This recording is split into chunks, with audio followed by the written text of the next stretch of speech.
ಇಲ್ಲಿ horror ಪ್ರೊಡ್ಯೂಸರ್ದು comedy ನಿಮ್ದ. ಹೌದು, 2 ಗಂಟೆ 3 ಗಂಟೆ ಆದ್ರೂ ನಾಳೆ ರಿಲೀಸ್ ಅಂದ್ರೆ ಮೇನ್ ಎಕ್ಸಾಮ್ ತರ ಡವ ಅಂತ ಹೊಡ್ಕೋತಾರತ್ತೆ. 10 ಗಂಟೆ ಶೋಗೆ ಹೋದ್ವಿ, ಏನ್ 10 ಗಂಟೆಗೆ ರೀಚ್ ಆದ ಅಲ್ಲಿಗೆ. ರೀಚ್ ಆದ್ರೆ ನಾವ್ ಇಮ್ಯಾಜಿನ್ ಮಾಡಕ್ಕಾಗಲ್ಲ, ಅಷ್ಟು ಕ್ರೌಡ್ ಅಂದ್ರೆ ಫುಲ್. ನರ್ತಕಿ ಸಂತೋಷ್ ಮುಂದೆಗಡೆ ಎಲ್ಲ ಯೋಗ್ಯ ಟಿಕೆಟ್ಗೆ ಫುಲ್ ಕ್ರೌಡ್ ಅಂದ್ರೆ ಕಾರ್ ಹೋಗಕ್ಕೆ ಜಾಗ ಇಲ್ಲ, ಅಷ್ಟು ಕ್ರೌಡ್ ನಿಂತಿತ್ತು. ಫಸ್ಟ್ ಟೈಮ್ ನಾನು ಆತರ ನೋಡಿದ್ ಕ್ರೌಡ್ ನ, ಅಂಡ್ ಒಂಥರ ಆನಂದನೇ ಬೇರೆ.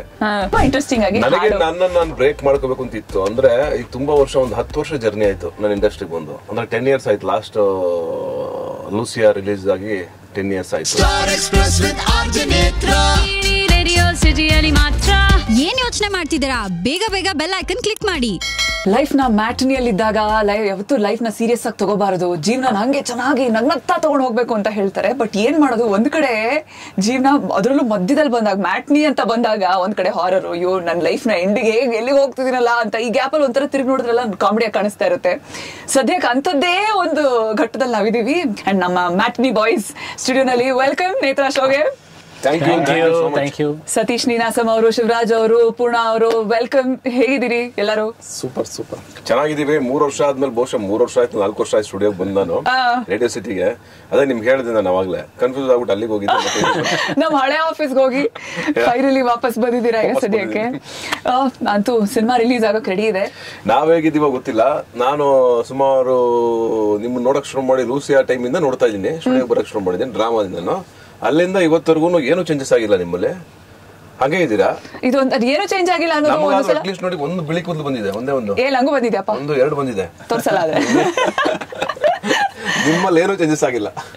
ಏನೋ ಹೀಗೆ ನಿಮ್ಮ ಅಂತವರ ಪ್ರೀತಿ ವಿಶ್ವಾಸ ಹೀಗೆ ಹೇಳಿ. ಮತ್ತೆ ಮ್ಯಾಟ್ನಿ ಸಿನಿಮಾ ಅಫ್ಕೋರ್ಸ್ ಹಾಡೆಲ್ಲ ಸಿಕ್ಕಾಪಡೆ ವೈರಲ್ ಆಗಿದೆ, ಎಲ್ಲ ಮಾತಾಡ್ತಿದ್ದಾರೆ. ಬಟ್ ಸಿನಿಮಾದ ಜಾನ್ರಾ ಕೇಳಿದ್ರೆ ನನಗೆ ಆಕ್ಚುಲಿ ಕನ್ಫ್ಯೂಸ್ ಆಯ್ತು. ಒಂದ್ ಕಡೆ ನಾವು ನಗ್ಸೋದಕ್ಕೆ ರೆಡಿ ಆಗಿದ್ದೀರಾ, ಇನ್ನೊಂದ್ ಕಡೆ ಹೆದರ್ಸೋಕ್ ರೆಡಿ ಆಗಿದ್ದೀರಾ. 2 ಎಕ್ಸ್ಟ್ರೀಮ್ ಇಮೋಷನ್ಸ್ ಇದು. ಇಲ್ಲ ನಗಬೇಕು, ಇಲ್ಲ ಹೆದರ್ಬೇಕು. ನಗ್ತಾ ಎದುರ್ಕೊಳ್ಳೋದಿದೆಯಲ್ಲ, ಇದು ಮಜಾ ಇದೆ. ಒಂದ್ ಕಡೆ ಕಣ್ಣೀರು ಬರ್ತಾ ಇರುತ್ತೆ, ಇನ್ನೊಂದ್ ಕಡೆ ನಗ್ತಾ ಇರ್ತಾರೆ. ಶಿವರಾಜ್ ಅವರಿಂದ ಗ್ಯಾರಂಟಿ ಸೀರಿಯಸ್ ಆಗಿರೋದಕ್ಕೆ ಸಾಧ್ಯ ಇಲ್ಲ. ಸ್ಕ್ರೀನ್ ಮೇಲೆ ಜನ ಅವ್ರು ಬಂದ್ರು ಅಂದ್ರೆ ಎಕ್ಸ್ಪೆಕ್ಟ್ ಮಾಡೋದೇ ಜನ ಏನೋ ಮಾಡ್ಬೇಕು, ನಗಿಸ್ಬೇಕು. ಇಲ್ಲಿ ನಾವು ಗಾಬರಿ ಆದಾಗ್ಲೇ ನಗ್ತಾರ ಅವರು, ಅದೇ ಖುಷಿ. ನಾವ್ ಎಲ್ಲಿ ಗಾಬರಿ ಆಗ್ತೀವೋ ಅಲ್ಲಿ ಅವ್ರು ನಗಕ್ ಶುರು ಮಾಡ್ತಾರೆ. ಅದೇ ಅಲ್ವಾ ಲೈಫ್. ಬೇರೆಯವ್ರ ಮಿಸರೀಸ್ ನೋಡಿ ನಾವು ನಗೋದು ಒಂಥರ ಡೀಪ್ ಫಿಲಾಸಫಿ ಇದು. ಫಸ್ಟ್ ಟೈಮ್ ಈ ತರ ಒಂದು ಡಾರ್ಕ್ ಕಾಮಿಡಿ ಇರುವಂತ ಸಿನಿಮಾದಲ್ಲಿ ನಾನು ಆಕ್ಟ್ ಮಾಡ್ತಿರೋದು. ಸತೀಶ್ ಅಣ್ಣನೂ ಇದೆ, ಅವರು ಅದನ್ನೇ ಹೇಳಿದ್ದು, ನಾನು ಫಸ್ಟ್ ಟೈಮ್ ಈ ತರ ಮಾಡ್ತಿರೋದು ಅಂತೆಲ್ಲ. ಗ್ಯಾಪ್ ಬಿಡಿಸ್ತಾ ಇದೀವಿ ಥಿಯೇಟರ್ ಅಲ್ಲಿ. ಅಂದ್ರೆ ಮಧ್ಯ ಒಂದೊಂದ್ ಸೀಟ್ ಗ್ಯಾಪ್ ಬಿಡಬೇಕು. ಕಪಲ್ ಇದಾರೆ ಅಲ್ಲ, ಈಗ ಕಪಲ್ಸ್ ಇದಾರೆ ಈಗ ಇಬ್ರು. ಈಗ ಇವರು ನನ್ನ ಗರ್ಲ್ ಫ್ರೆಂಡ್ ಅಂತಂದ್ರೆ ಯಾರ ಜೊತೆಲಿ ಬಂದ್ರು ಅವ್ರ ಜೊತೆಲೆ ಹೋಗ್ಬೇಕು ವಾಪಸ್ಸು. ಈಗ ಏನಾಗುತ್ತೆ ಗೊತ್ತಾ, ಇಲ್ಲ ಹೊಡೆಯೋದು ನಗ್ತಾ ಪಕ್ಕದವ್ರಿಗೆ, ಆಮೇಲೆ ಮಿಸ್ಅಂಡರ್ಸ್ಟ್ಯಾಂಡಿಂಗ್ ಆಗುತ್ತೆ. ಏನ್ ನನ್ ಹೊಡಿತಾ ಇದೆಯಾ ಅಂತ ಪುನಃ ಅವ್ರು ಹೊಡಿಯೋದು, ಎದುರ್ಕೊಂಡಾಗ ಅದೆಲ್ಲ ಆಗ್ಬಾರ್ದು ಅಂತ ಗ್ಯಾಪ್ ಕೊಡಿಸ್ತಾ ಇದ್ದೀವಿ. ಅಲ್ಲ, ಆ ಗ್ಯಾಪ್ ಅಲ್ಲಿ ಮಧ್ಯದಲ್ಲಿ ಬೇರೆಯವ್ರು ಬಂದಾಗ ಕೂತ್ಕೊಂಡಾಗ ಹಿಂಗ್ ತಿರುಗಿ ನೋಡಿದಾಗ ಗಾಬರಿ ಆಗ್ಬೇಕಲ್ಲ ಅದು. ಅಲ್ಲ, ಫಸ್ಟ್ ಕೂತ್ಕೋಬೇಕಾದ್ರೆ ಒಂದ್ ಸೀಟ್ ಬಿಟ್ಟು ಒಂದ್ ಸೀಟೇ ಇರುತ್ತೆ. ಹೋಗೋ ಅಷ್ಟ್ರೊಳಗೆ ಎಲ್ಲಾ ಸೀಟು ತುಂಬಿಟ್ಟಿದ್ರೆ ಅದು ಪ್ರಾಬ್ಲಮ್ ಇರೋದು. ಆಮೇಲೆ ಎಲ್ಲ ಮಿಕ್ಸ್ ಆಗ್ಬಿಡ್ತಾರೆ. ಯಾರು ಎಲ್ಲೆಲ್ಲಿ ಕೂತಿದ್ರು ಎಲ್ಲೆಲ್ಲಿ ಹೋದ್ರು ಅಂತ ಗೊತ್ತಾಗಲ್ಲ. ಅಲ್ಲ, ನಿಮ್ ಫಿಲ್ಮ್ ಹಾರರ್ ತಾನೆ? ಹಾರರ್ ಅದೇನಿಲ್ಲ ತರ ಮಿಕ್ಸ್ ಆಗೋದು ಎಲ್ಲ. ಈ ಜಂಪ್ ಹೊಡಿತಾರಲ್ಲ ಸ್ಕ್ರೀನ್ ಅಲ್ಲಿ ನೋಡಿದ ತಕ್ಷಣ, ಭಯ ಆದ ತಕ್ಷಣ ಮಿಕ್ಸ್ ಆಗಿ. ಭಯದಿಂದ ಮಾತ್ರ ಇನ್ನೇನೋ ಎಕ್ಸೈಟ್ಮೆಂಟ್ ಅಲ್ಲಿ ಕೊಲಾಬರೇಷನ್, ಇನ್ಸ್ಟಾಗ್ರಾಮ್ ಕೊಲಾಬರೇಷನ್ ತರ. in this world of collaboration, ಇಲ್ಲಿ ಬಂದಿದ್ ಇಬ್ರು ಕಪಲ್ ಇಲ್ಲಿ, ಇನ್ನಿಬ್ರು ಕಪಲ್ ಇಲ್ಲಿ, ಇವ್ರಿಬ್ರು ಕಪಲ್ ಆಗ್ಬಿಟ್ಟು ಹೋಗ್ಬಿಡೋದು. Exchange offer, advertisement. ಆಮೇಲೆ ಕರೆಕ್ಟ್ ಟಿಕೆಟ್ ಕೇಳ್ಬೇಕಾದ್ರೆ ಹುಷಾರಾಗಿ ಕೇಳ್ಬೇಕು. ಈಗ ಕೌಂಟರ್ ಇರ್ತಾರಲ್ಲ, ಮಾರ್ನಿಂಗ್ ಶೋ ಹೋಗ್ತಾರೆ, ಇವರು ಮ್ಯಾಟ್ನಿಕ್ ಟಿಕೆಟ್ ಕೇಳ್ತಾರೆ. ಓಕೆ, ಮ್ಯಾಟ್ನಿಕ್ ಟಿಕೆಟ್ ಕೊಡಿ ಅಂತಾರೆ. ಅವರು ಟಿಕೆಟ್ ಕೌಂಟರ್ ಇರೋರು ಅಂತಾರೆ, ಮ್ಯಾಟ್ನಿ ಇಲ್ಲ ರೀ ಮಾರ್ನಿಂಗ್ ಶೋ ಅಂತಾರೆ. ಮ್ಯಾಟ್ನಿಕ್ ಟಿಕೆಟ್ ಕೊಡ್ರಿ ಅಂತಂತಾರೆ. ಮ್ಯಾಟ್ನಿ ಇಲ್ಲ ರೀ ಮಾರ್ನಿಂಗ್ ಶೋ ಅಂತಾರೆ. ಕೊಡ್ರಿ ಅಂತಂದ್ರೆ ಇನ್ನೂ ಲೇಟ್ ಆಗತ್ತೆ ರೀ. ಶುರುವಾಗ್ತಿದೆಯಲ್ರಿ ಶೋ, 10 ನಿಮಿಷದಲ್ಲಿ ಕೊಡ್ರಿ ಅಂತಂದ್ರೆ ಅವಾಗ ಹೇಳ್ತಾರೆ, ಸರ್ ಪಿಕ್ಚರ್ ಹೆಸರೇ ಮ್ಯಾಟ್ನಿ ಸರ್, ಮ್ಯಾಟ್ನಿಗೆ ಮಾರ್ನಿಂಗ್ ಶೋ ಟಿಕೆಟ್ ಕೊಡಿ ಸರ್, ಮಾರ್ನಿಂಗ್ ಶೋ ಟಿಕೆಟ್ ಕೊಡಿ ಸರ್. ಇದೊಂಥರ ಅಷ್ಟು ಕನ್ಫ್ಯೂಸಿಂಗ್. ಪೂರ್ಣ ಅವರೇ ಹೇಳಿ, ಈ ತರದ ಜಾನ್ರಾಗೆ ಯೂಶಲಿ ಮ್ಯೂಸಿಕ್ ಮಾಡ್ಬೇಕಾದ್ರೆ ತುಂಬಾ ಯುನೋ ಟ್ರಿಕ್ಕಿ ಅದು ಆಕ್ಚುಲಿ. ಇಲ್ಲ ಹೆದರ್ಸ್ಬೇಕು ಮ್ಯೂಸಿಕಲಿ, ಇಲ್ಲ ನಗಿಸ್ಬೇಕು. ಕಾಮಿಡಿಯಾಗಿ ನೀವು ಮಾಡ್ತಾ ಹೋದ್ರೆ ಅಲ್ಲೆಲ್ಲೋ ಸಡನ್ಲಿ ಆ ಭಯದಿಂದ ವಾಪಸ್ ಬಂದ್ಬಿಡ್ತಾರ. ಆ ಚಾಲೆಂಜ್ ಇತ್ತ ನಿಮ್ಗೆ? ಆಕ್ಚುಲಿ ಏನಂದ್ರೆ, ಈಗ ನಾವೆಷ್ಟು ಫನ್ ಆಗಿ ಮಾತಾಡ್ತಾ ಇದೀವಿ, ಹಂಗೇನೆ ಇಡೀ ಫಿಲಮ್ ಸಾಂಗ್ಗಳು ಅಷ್ಟೇ. ಸುಮ್ಮನೆ ಎಂಜಾಯ್ ಮಾಡ್ಕೊಂಡು ಜಾಲಿ ಮಾಡ್ಕೊಂಡು ಮಾಡಿದ್ದು ಎಲ್ಲ ಇಡೀ ಪ್ರೋಸೆಸ್ ತುಂಬಾ ಎಂಜಾಯ್ ಮಾಡ್ಕೊಂಡು ಮಾಡ್ದೋ. ಏನು ಸೀರಿಯಸ್ ಆಗಿ ಏನು ಮಾಡೇ ಇಲ್ಲ ಹಂಗನೋರು. ಯಾಕಂದ್ರೆ ನೀವು ಲೈಫಲ್ಲೇ ಸೀರಿಯಸ್ ಆಗಿಲ್ವಾ? ಅಲ್ಲ, ಈಗ ನನಗೆ ನಿಜವಾಗ್ಲೂ ನಿಮ್ ಮಾತುಗಳು ಕೇಳಿದ್ರೆ ಭಯ ಆಗ್ತಾ ಇದೆ. ಯಾರು ನೋಡಿದ್ರೆ ಜಾಲಿಯಾಗಿದ್ವಿ ಪ್ರೊಡ್ಯೂಸರ್ಗೆ ಈ ತರ ಮಾಡಿ ಎದುರಿಸ್ಬೇಡಿ, ಜಾಲಿಯಾಗಿ ಇಟ್ಕೊಂಡು ಅಬ್ಬಾ ಕೆಲಸ ಕರೆಕ್ಟ್ ಆಗಿ ಮಾಡಿದಿರ ಇಲ್ವಾ ಅಂತ. ಪ್ರೊಡ್ಯೂಸರ್ ಯಾವಾಗಲೂ ಜಾಲಿ ಆಗಿರಕ್ಕಾಗಲ್ಲ, ಯಾಕಂದ್ರೆ ಪ್ರತಿ ದಿವಸ ದುಡ್ಡು ಹೋಗ್ತಾ ಇರುತ್ತೆ. ಇಲ್ಲಿ ಹಾರರ್ ರೋಲ್ ಪ್ರೊಡ್ಯೂಸರ್ದು, ಕಾಮಿಡಿ ನಿಮ್ದ. ಹೌದು. ಸೊ ಹೇಳಿ, ಸಿನಿಮಾ ಏನ್ ಸತೀಶ್ ಅವರೇ, ಆಫ್ಟರ್ ಅ ಗುಡ್ ಒಂದು ಬ್ರೇಕ್ ತಗೊಂಡು ಮತ್ತೆ ವಾಪಸ್ ಬರ್ತಾ ಇದ್ದೀರಾ ವಿತ್ ಗ್ರೇಟ್ ಜಾನ್ರಾ ಅಂಡ್ ತುಂಬಾ ಇಂಟ್ರೆಸ್ಟಿಂಗ್ ಆಗಿ. ನನಗೆ ನಾನು ಬ್ರೇಕ್ ಮಾಡ್ಕೋಬೇಕು ಅಂತ ಇತ್ತು. ಅಂದ್ರೆ ಈಗ ತುಂಬಾ ವರ್ಷ, ಒಂದು 10 ವರ್ಷ ಜರ್ನಿ ಆಯ್ತು ನನ್ನ ಇಂಡಸ್ಟ್ರಿಗೆ ಬಂದು. ಅಂದ್ರೆ 10 years ಆಯ್ತು. ಲಾಸ್ಟ್ ಲೂಸಿಯಾ ರಿಲೀಸ್ ಆಗಿ 10 years ಆಯ್ತು. ಸೆಪ್ಟೆಂಬರ್ಗೆ ಇರಬೇಕು ಅಲ್ವಾ, ಸೆಪ್ಟೆಂಬರ್ 26th ಏನೋ ಸಮಥಿಂಗ್ ಲಾಸ್ಟ್ ಇಯರ್. ಅಂದ್ರೆ 10 years ಆದ್ಮೇಲೆ ನನಗೆ ಒಂದು ರಿಫ್ರೆಶ್ ಆಗ್ಬೇಕಾಗಿತ್ತು. ಅಂದ್ರೆ ಕಂಟಿನ್ಯೂಸ್ ಆಗಿ ಬರ್ತಾನೆ ಇರ್ತೀವಿ ಜನರ ಮುಂದ್ಗಡೆ, ಕಂಟಿನ್ಯೂಸ್ ಆಗಿ ಮಾತಾಡ್ತಾ ಇರ್ತೀವಿ, ಕಂಟಿನ್ಯೂಸ್ ಆಗಿ ಇಂಟರ್ವ್ಯೂಗಳು, ಕಂಟಿನ್ಯೂಸ್ ಆಗಿ ನಾವು ಪ್ರಮೋಷನ್ ಮಾಡ್ತಾ ಇರ್ತೀವಿ, ಕಂಟಿನ್ಯೂಸ್ ಆಗಿ ಎಲ್ಲ ನಡೆದು ನನಗೆ ಅನಿಸ್ತಾ ಇರುತ್ತೆ. ಅಂದ್ರೆ ಏನ್ ಬರೀ ನಾವೇ ಕೂತ್ಕೊಂಡು ಬರೀ ಮಾತಾಡ್ತಾನೆ ಇದೀವಿ. ಆಮೇಲೆ ನಮ್ಮ ಲೈಫ್ ಸ್ಟೋರಿನೇ ಒಂದ್ಸಲ 100 ಸಲ ಹೇಳಿದೀವಿ ಜನಗಳಿಗೆ. ನಾವು ಹಂಗ್ ಕಷ್ಟಪಟ್ಕೊಂಡ್ ಬಂದ್ವಿ, ಹಿಂಗ್ ಬಂದ್ವಿ, ಅದನ್ನೇ ಒಂದು 100 ಸಲ ಹೇಳ್ಬಿಟ್ಟಿದೀವಿ. ಇನ್ ಎಷ್ಟು ಅಂತ ಹೇಳೋದು, ಎಷ್ಟಿದೆ ನಮ್ಮ ಹತ್ರ ಸ್ಟಾಕ್ ಅಂತ. ಸಮಟೈಮ್ಸ್ ಒಂದ್ ಸಣ್ಣ ಬ್ರೇಕ್ ಬೇಕಾಗುತ್ತೆ ನಮಗೂನು. ಅದಕ್ಕೆ ಒಂದು ಗ್ಯಾಪ್ ತಗೊಂಡಿದ್ದೆ ನಾನು. ಲೂಸಿಯಾನು ಇಲ್ಲಿಂದಾನೆ ಶುರು ಮಾಡಿದ್ದು, ಹಳೆ ಆಫೀಸ್ ನೆನಪಿದೆ ಅಲ್ಲಿ ಶುರು ಮಾಡಿದ್ದು.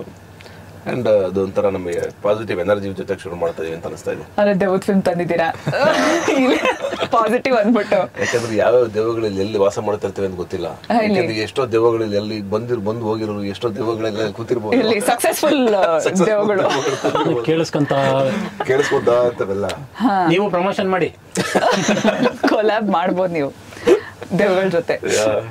ಇನ್ಸ್ಟಾಗ್ರಾಮ್ ಕೊಲಾಬ್ಸ್. ನನ್ ಪ್ರತಿ ಸಿನಿಮಾ ರಿಲೀಸ್ ಆಗ್ಬೇಕಾದ್ರೂ ಭಯ ಇದ್ದೇ ಇರುತ್ತೆ ನನಗೆ. ಯಾಕಂದ್ರೆ ನಾಳೆ ಬೆಳಗ್ಗೆ ಏನು ಅಂತ ಯಾರಿಗೂ ಗೊತ್ತಿರಲ್ಲ. ಕರೆಕ್ಟ್. ಓಕೆ, ನಮ್ಮ ನಂಬಿಕೆ, ನಾವು ಸಿನಿಮಾ ಮಾಡ್ತೀವಿ, ನಮಗೆ ಚೆನ್ನಾಗಿದೆ ಅಂತ ನಾವು ತುಂಬಾ ಬಿಲೀವ್ ಮಾಡಿ ಎಲ್ಲಾ ಸಿನಿಮಾಗಳನ್ನು ಮಾಡೋದು. ಓಕೆ, ಯಾರು ಕೆಟ್ಟ ಸಿನಿಮಾ ಮಾಡಲ್ಲ.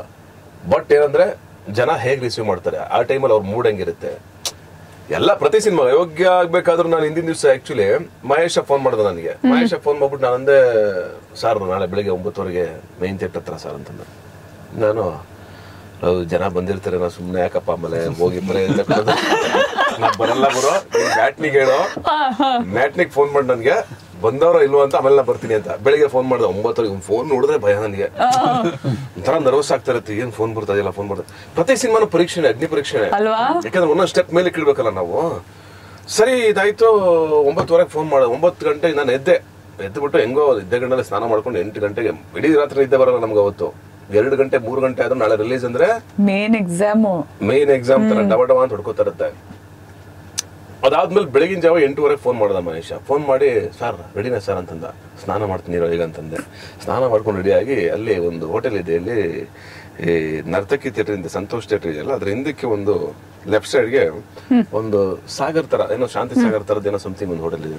ಅಲ್ಲಿ ಬಂದು ಗಾಡಿ ಹಾಕೊಂಡು ಇಡ್ಲಿ ತಿಂತ ಇದೆ. ಮಹೇಶ್ ನೋಡು, ಜನ ಏನಾರ ಬಂದಿದ್ರೆ ಬರ್ತೀನಿ, ಇಲ್ಲಾಂದ್ರೆ ವಾಪಸ್ ಗಾಡಿ ತಿರ್ಸ್ಕೊಂಡು ಹೊರಟಾಗ್ತೀನಿ, ಕರೆಕ್ಟ್ ಆಗಿ ಹೇಳೋ ನನಗೆ ಅಂತ. ಸರಿ ಅದಾದ್ಮೇಲೆ ಅವನು, ಸರ್ ಬನ್ನಿ ಸರ್ ನೀವು ಅಂತಂದ. ಏನೋ ಅಂತಂದೆ. ಸರ್ ಸೌಂಡ್ ಕೇಳ್ತಾ ಇಲ್ವಾ ಸರ್ ನಿಮ್ಗೆ, ನಗಾರಿ ಸೌಂಡ್ ಕೇಳ್ತಾ ಇಲ್ವಾ ಸರ್ ಅಂತಾನೆ. ಎಲ್ಲ ಡೊಳ್ಳು ಕುಣಿತಾರೆ ಕರ್ಸನೆ, ಆಲ್ರೆಡಿ ದಮ ಹೊಡಿತಾವ್. ಎಲ್ಲಾ ಪಿಕ್ಚರ್ಗೂ ನಗಾರಿ ಸೌಂಡ್ ಹೊಡಿತಾರೆ ಕಣೋ, ಕುಣಿತಾರೆ ಕಣೋ. ಜನ ಇದಾರೆ ಫಸ್ಟ್ ಇಲ್ಲಾಂದ್ರೆ ಬರಲ್ಲ ನಾನು ಅಂತ. ಸರ್ ನೀವು ಬಂದ್ ನೋಡಿ ಸರ್ ಅಂತಂದ. 10 ಗಂಟೆ ಶೋಗೆ ಹೋದ್ವಿ. ಏನ್ 10 ಗಂಟೆಗೆ ರೀಚ್ ಆದ. ಅಲ್ಲಿಗೆ ರೀಚ್ ಆದ್ರೆ ನಾವ್ ಇಮ್ಯಾಜಿನ್ ಮಾಡಕ್ಕಾಗಲ್ಲ, ಅಷ್ಟು ಕ್ರೌಡ್. ಅಂದ್ರೆ ಫುಲ್ ನರ್ತಕಿ ಸಂತೋಷ್ ಮುಂದೆಗಡೆ ಎಲ್ಲ ಯೋಗ್ಯ ಟಿಕೆಟ್ಗೆ ಫುಲ್ ಕ್ರೌಡ್. ಅಂದ್ರೆ ಕಾರ್ ಹೋಗಕ್ಕೆ ಜಾಗ ಇಲ್ಲ, ಅಷ್ಟು ಕ್ರೌಡ್ ನಿಂತಿತ್ತು. ಫಸ್ಟ್ ಟೈಮ್ ನಾನು ಆತರ ನೋಡಿದ್ ಕ್ರೌಡ್ ನ. ಅಂಡ್ ಒಂಥರ ಆನಂದನೇ ಬೇರೆ. ಅಂದ್ರೆ ತುಂಬಾ ಆನೆಸ್ಟ್ ಆಗಿ ಹೇಳಿದ್ರಿ. ಈ ಇನ್ಸೆಕ್ಯೂರಿಟಿ, ಭಯ and also fear of okay ಜನ ಬರ್ತಾರ ಹೋಗ್ತಾರ, ಅದ್ ಎಲ್ಲಾ ಆಕ್ಟರ್ಸ್ ಅಲ್ಲೂ ಇರುತ್ತೆ. ಇನ್ಫ್ಯಾಕ್ಟ್ ಓಪನಿಂಗ್ ಡೇ ಸಿಕ್ಕಾಪಡೆ ಸ್ಟ್ರೆಸ್ ಆಕ್ಟರ್ಸ್, ಅದರಲ್ಲೂ ಹೀರೋಗಳಿಗೆ ಇನ್ನೂ ಆಡೆಡ್ ಪ್ರೆಷರ್. ಜನ ಬರ್ತಾರ, ಈ ಹೀರೋ ವರ್ಷಿಪ್ ಎಲ್ಲಿವರೆಗೂ ನಡೀತಾ ಇರುತ್ತೋ ಆ ಪ್ರೆಷರ್ ಕಂಟಿನ್ಯೂ ಆಗ್ತಾನೆ ಇರುತ್ತೆ. ಸಲ ನಿಮ್ಗೆ ನೋಡಿ ನನ್ನ ಮೈ ನೋಡಿ ರೋಮಾಂಚನ ಆಗುತ್ತೆ. ಪ್ರತಿ ಸಿನಿಮಾ ರಿಲೀಸ್ ಆಗ್ಬೇಕಾದ್ರೆ ಈ ಭಯ ಇದ್ದೇ ಇರುತ್ತೆ. ಆಮೇಲೆ ಏನ್ ಗೊತ್ತಾ, ನನಗೊಂದು ಯಾವಾಗ ಅನ್ಸುತ್ತೆ ಏನ್ ಗೊತ್ತಾ, ಹೆಂಗ್ ಗೊತ್ತಾಗುತ್ತೆ ಇವ್ರಿಗೆಲ್ಲ ನನ್ನ ಸಿನಿಮಾ ರಿಲೀಸ್ ಆಗ್ತಿದೆ ಅಂತ. ನಾಳೆ ಬೆಳಿಗ್ಗೆ ಇಷ್ಟು ಥಿಯೇಟರ್ ರಿಲೀಸ್ ಮಾಡ್ತಿದ್ದಾರೆ, 1000 ಜನ ಬರ್ಬೇಕಲ್ವಾ, 1 ಲಕ್ಷಾಂತರ ಬಂದ್ ಜನ ನೋಡ್ಬೇಕಲ್ವಾ ಸಿನಿಮಾನ. ಹೆಂಗ್ ಇವ್ರೆಲ್ಲ ಬಂದ್ ನಮ್ ಸಿನಿಮಾ ನೋಡ್ತಾರೆ, ಯಾಕೆ ನಮಗೋಸ್ಕರ ಬರ್ತಾರೆ, ಹೆಂಗ್ ಇದೆಲ್ಲ ಮ್ಯಾಜಿಕ್ ಆಗುತ್ತೆ. ನಾಳೆ ಬೆಳಿಗ್ಗೆ ಪುನಃ ಮತ್ತೆ ಜನ ಬರ್ತಾರ.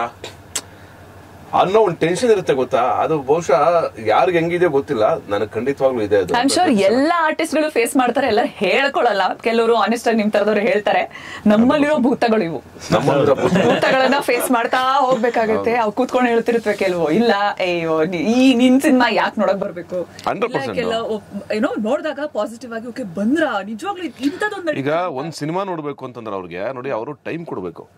3 ಅವರ್ ಅಂತೀವಲ್ಲ, 2 ಗಂಟೆ ಸಿನಿಮಾ ಆದ್ರೆ ಅವ್ರು ಬರಕ್ 1 ಅವರ್, ಹೋಗಕ್ 1 ಅವರ್. ಓಕೆ, ಅದಕ್ಕಿಂತ ಮುಂಚೆನೆ ಅವ್ರು ಖುಷಿಯಾಗಿ ಒಂದು ಅರ್ಧ ಗಂಟೆ ಮುಂಚೆನೆ ಥಿಯೇಟರ್ ಹತ್ರ ಬಂದಿರ್ತಾರೆ. ಏನಕ್ಕೆ ಟಿಕೆಟ್ ತಗೊಂಡು ಅಲ್ಲಿ ಟೈಮ್ ಪಾಸ್ ಮಾಡ್ಕೊಂಡು ತಿರ್ಗಾಡ್ಕೊಂಡು ಓಡಾಡ್ಕೊಂಡಿರೋದಿರ್ತಲ್ಲ, ಅದೇ ಒಂದು ಮಜಾ. ಅದಾದ್ಮೇಲೆ ಅವ್ರು 3 ಜನ ಬರ್ತಾರೆ ಅಂದ್ರೆ ಟಿಕೆಟ್ಗೆ 100 ರೂಪಾಯಿ ಅಂತ ಅನ್ಕೊಂಡ್ರು, ಸಿಂಗಲ್ ಸ್ಕ್ರೀನ್ ಅಲ್ಲಿ 300 ರೂಪಾಯಿ ಬೇಕು. 300 ರೂಪಾಯಿ ಆದ್ಮೇಲೆ ಅವ್ರು ಪಾಪ್ಕಾರ್ನ್ ಮತ್ತೆ ರಿಂಗ್ಸು ಮತ್ತೆ ಕೋಲ್ಡ್ ಡ್ರಿಂಕ್ಸು ಕುಡಿಲೇಬೇಕು, ತಿನ್ಲೇಬೇಕು, ಅದೇ ಮಜಾ. ಓಕೆ, ಅವ್ರಿಗೆ 1,1000 ರೂಪಾಯಿ ಬೇಕು, ಪೆಟ್ರೋಲ್ ಚಾರ್ಜ್ ಎಲ್ಲ ಸರಿ. ನಾರ್ಮಲ್ ಆಗಿ ಹೋದ್ರೆ ಸಿಂಗಲ್ ಸ್ಕ್ರೀನ್ಗೆ. ಮಲ್ಟಿಪ್ಲೆಕ್ಸ್ಗೆ ಹೋಗ್ತಾರೆ ಅಂದ್ರೆ ಒಂದು 3,000 4,000 5,000 ರೂಪಾಯಿ ದುಡ್ಡು ಬೇಕು, ಜೊತೆಗೆ ಅವ್ರು ಟೈಮ್ ಕೊಡಬೇಕು.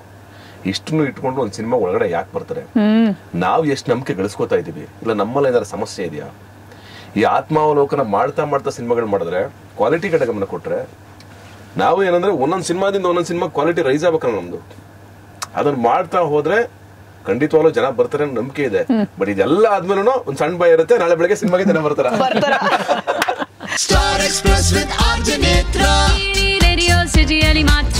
ಇಂತಹ ಹೆಚ್ಚಿನ ಕಾಂಟೆಂಟ್ಗಳಿಗೆ ಸಬ್ಸ್ಕ್ರೈಬ್ ಆಗಿ radio city Kannada YouTube channel.